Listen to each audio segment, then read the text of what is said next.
warahmatullahi wabarakatuh. Perkenalkan, saya Siti Fadila Zahra, NIM 23 11 10 24 11 14 1 dari Prodi S1 Keperawatan MKDU Kemuhammadiyahan A2. Jadi di sini saya akan sedikit menjelaskan tentang sejarah historis Kemuhammadiyahan. Islam merupakan agama yang tidak hanya mengatur hubungan manusia dengan Tuhan, tetapi juga mengatur hubungan antar manusia dan lingkungannya. Sejak diturunkan kepada Nabi Muhammad SAW pada abad ke-7 Masehi, Islam telah tumbuh menjadi kekuatan yang besar yang membentuk peradaban dunia. Dalam sejarah panjangnya, Islam mengalami masa-masa gemilang dengan munculnya berbagai pusat peradaban Islam di Timur Tengah, Afrika, dan juga Asia. Namun, sebagaimana peradaban lain, Islam juga mengalami pasang surut. Di masa-masa kemunduran, umat Islam di berbagai belahan dunia menghadapi berbagai tantangan baik dari dalam maupun luar. Kondisi tersebut mendorong lahirnya berbagai gerakan pembaruan yang bertujuan menghidupkan kembali ajaran Islam yang murni dan relevan dengan perkembangan zaman. Salah satu hasil dari gerakan pembaruan itu adalah lahirnya organisasi Muhammadiyah di Indonesia yang menjadi tonggak penting dalam sejarah Islam modern di Nusantara. Seiring melemahnya kekuasaan politik Islam secara pasca keruntuhan Kekhalifahan Turki Utsmani dan masuknya pengaruh kolonialisme Barat, umat Islam di berbagai wilayah mengalami stagnasi dalam berpikir dan beragama.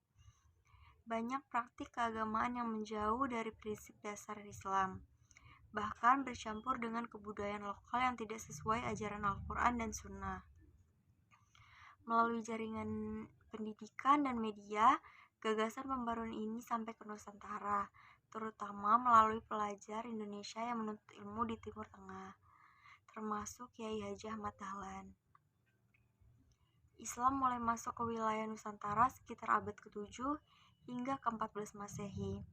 Tidak seperti di beberapa wilayah lain di dunia yang mengalami islamisasi melalui penaklukan militer. Penyebaran Islam di Nusantara berlangsung secara damai. Para pedagang muslim di Gujarat, India, Arab, dan Persia menjadi pelopor dakwah Islam di wilayah seperti Aceh, Sumatera, hingga ke Jawa dan juga Maluku. Mereka memperkenalkan ajaran Islam kepada penduduk lokal melalui hubungan dagang, pernikahan, dan juga hubungan sosial lainnya. Proses penyebaran ini kemudian diperkuat oleh peran para ulama tokoh lokal yang biasanya kita tahu Wali Songo yang berada di Pulau Jawa. Mereka menyebarkan Islam dengan pendekatan kultural seperti melalui pertunjukan seni seperti wayang, gamelan, arsitektur, dan bahasa lokal. Dengan cara ini, ajaran Islam diterima tanpa menghilangkan identitas budaya masyarakat setempat. Akibat dari proses islamisasi yang damai dan bersahabat ini, berdirilah berbagai kerajaan Islam di Nusantara, seperti Samudra Pasai, Kesultanan Malaka, Demak, Banten, Cirebon, hingga Mataram Islam. Kerajaan-kerajaan ini tidak hanya menjadi pusat kekuasaan, tetapi juga menjadi pusat penyebaran agama dan kebudayaan Islam. Masyarakat Muslim tumbuh dengan kepercayaan dan tradisi yang kuat, meskipun dalam beberapa kasus terdapat sinkretisme, yakni pencampuran ajaran Islam dengan tradisi lokal yang tidak sejalan dengan prinsip Islam. Memasuki abad ke-20, kondisi umat Islam di Indonesia menghadapi berbagai tantangan. Di satu sisi, penjajah Belanda telah melemahkan kekuatan politik dan ekonomi umat. Di sisi lain, praktik-praktik keagamaan yang tidak sesuai ajaran Islam semakin meluas. Banyak masyarakat yang terjebak dalam kebiasaan mistik seperti tahayul dan juga bid'ah. Dalam konteks ini, muncullah seorang pelopor gerakan pembaruan Islam di Indonesia, yaitu Kiai Haji Ahmad Dahlan.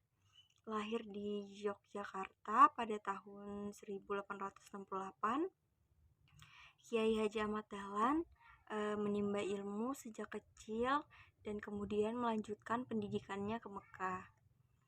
Di sana, ia tidak hanya belajar ilmu agama, tetapi juga bersentuhan dengan ide-ide pembaruan yang tengah berkembang di Timur Tengah. Sekembalinya ke tanah air, Kiai Haji Ahmad Dahlan membawa semangat untuk memurnikan ajaran Islam dari praktik-praktik yang tidak berdasar dan membangun sistem pendidikan yang modern.